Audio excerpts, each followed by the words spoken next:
Baik, terima kasih rekan-rekan media.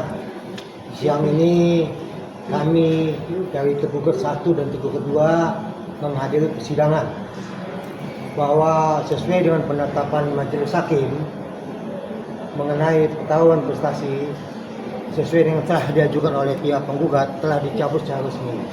Hal ini sebenarnya kami inginkan supaya pencabutan itu melalui mekanisme, bukan di media.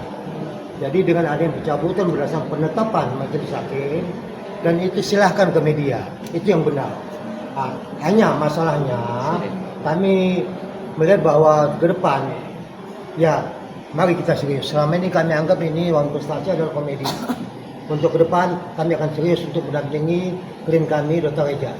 Komedi maksudnya gimana tuh, Bang? Ya, jadi begini. Jadi selama ini kan kami bercanda ya. Ya. Karena kami melihatnya sebagai komedi. Jadi komedi uang prestasi sudah selesai. Selanjutnya kami nggak bisa lagi seperti yang lalu itu cekak-cekak nggak bisa lagi. Mulai hari ini kami harus kembali ke hakikat kami sebagai advokat. Ya, kami akan ngomong serius, tidak bisa lagi seperti yang lalu. Kalau yang lalu kan suka bercanda ya. Itu yang pertama. Yang kedua, pencabutan gugatan ini sekaligus membuktikan bahwa tidak ada perjanjian atau kesepakatan pemberian uang 4M. Ini membuktikan. Jadi kami berharap kepada Jaksa Penuntut Umum dan Majelis Hakim perkara 362 dan 363 supaya ini dicatat, ya, dicatat dalam memori mereka bahwa tidak ada perjanjian uang 4M. Ini sah ya, tidak ada perjanjian. Karena itu dicabut, ya, tidak ada perjanjian. Yang ketiga yang ingin saya sampaikan adalah kemarin media kan suka nanya strateginya penggugat ini, strateginya apa? Rahasia ya. Oke, saya buka rahasianya ya. Saya buka rahasia.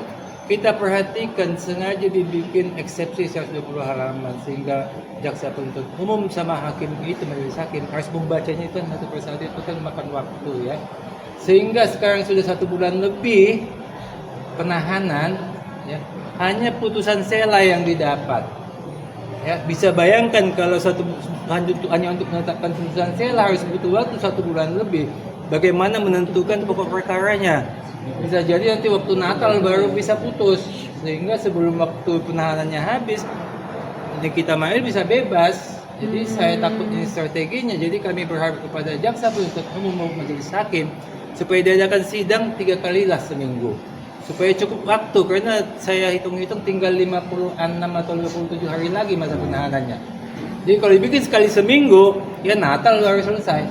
Jadi kita harapkan 3 kali seminggu lah, ya, supaya strategi mereka itu bisa dikalahkan oleh jaksa penuntut umum maupun oleh majelis hakim, ya. Mungkin itu. Tapi lega tidak, Bang, dengan akhirnya mereka si penggugat mencabut gugatannya? Baik, saya sampaikan lah ya, kalau dari awal gugatan itu kami sebagai nasihat hukum dari kita, dari Reza merasa ini gugatan main-main. Awalnya kita kan katakan ini modus, ternyata benar kan bahwa tidak dapat menghentikan tindak pidana yang sedang berjalan.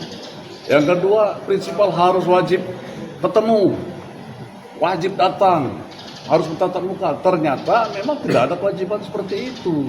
Maka kita anggap, nah kalau memang tidak ada kewajiban untuk bertemu, tidak apa-apa yang mesti diseriuskan dalam hal ini gitu.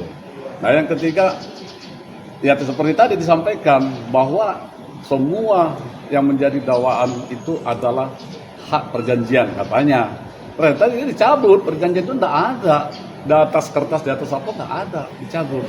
Nah, jadi kita harapkan, ya kami merasa main-main juga tadinya. Akhirnya putusannya oleh pengadilan tadi kita hormati bersama.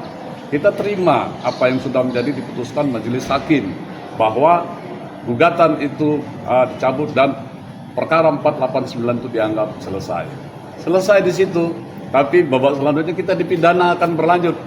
Jadi harapan kami pada saat pidana nanti haruslah kita teman-teman, ada pendukung, ada pihak yang lain, ya harus tertib, tidak ada lagi sorak menyorai. Apalagi kita dari pihak korban akan membeberkan semua masalah apa yang menjadi dakwaan terhadap Nikita. Jadi semua teman-teman, semua pendukung hormati pengadilan, berjalan seperti kita menerima seperti ini adanya. Itu aja mungkin. Ada lagi? Mediasi gagal, sorry Bang. Lagi, berkaitan dengan dicabutnya gugatan ini secara resmi sudah sah. Gugatan sudah dicabut dan sudah ditetapkan oleh majelis hakim. Perkara wan prestasi dinyatakan dicabut dan sudah tidak ada lagi. Artinya untuk pencabutan itu memang hak dari penggugat, bukan dari kami penggugat, tapi hak penggugat. Namun kemungkinan penggugat mengetahui banyak kelemahan-kelemahan terhadap gugatan wan prestasi. Daripada nanti putusannya sia-sia, makanya gugatan segera dicabut. Itu ya, mungkin itu. Jadi kami tegaskan bahwa pencabutan gugatan ini bukan perdamaian. Ya, tegas kami nyatakan bahwa pencabutan itu bukan perdamaian, tapi kelemahan pihak penggugat untuk mengajukan gugatan. Jadi kalau Makanya dicabut. kalau dia lanjutkan dia akan kalah, Bang. Tidak ada lah, semua dilanjutkan. Kemungkinan 99,9% kalah. Ya, oke. Itu yang saya katakan ya, bahwa pencabutan ini ada senangnya, ada tidak senangnya buat Ya, kami. oke. Ya. Kecewa kalau ibu, jangan dikecewa, nggak pakai perasaannya. Kami senangnya masalah tugas kami selesai, makanya saya pakai yang berbunga-bunga ya. Nah, bahwa kami Masih. senang bahwa ini tugas kami selesai. Yang kami kecewa, kami sudah siapkan jawaban 200 halaman. Waduh. Tapi tidak sempat kami bacakan dalam persidangan, sehingga kami sangat kecewa. Itu untuk 2 halaman ini kan membuatnya sih nggak susah, tapi kan kertas itu cukup mahal juga pakai kop surat. Jadi kecewanya kami di situ tidak sempat kami bacakan kepada, sehingga media tidak tahu apa jawaban kami dalam perkara ini. Hai, terima kasih sudah menonton. Jangan lupa subscribe, like, comment, and share.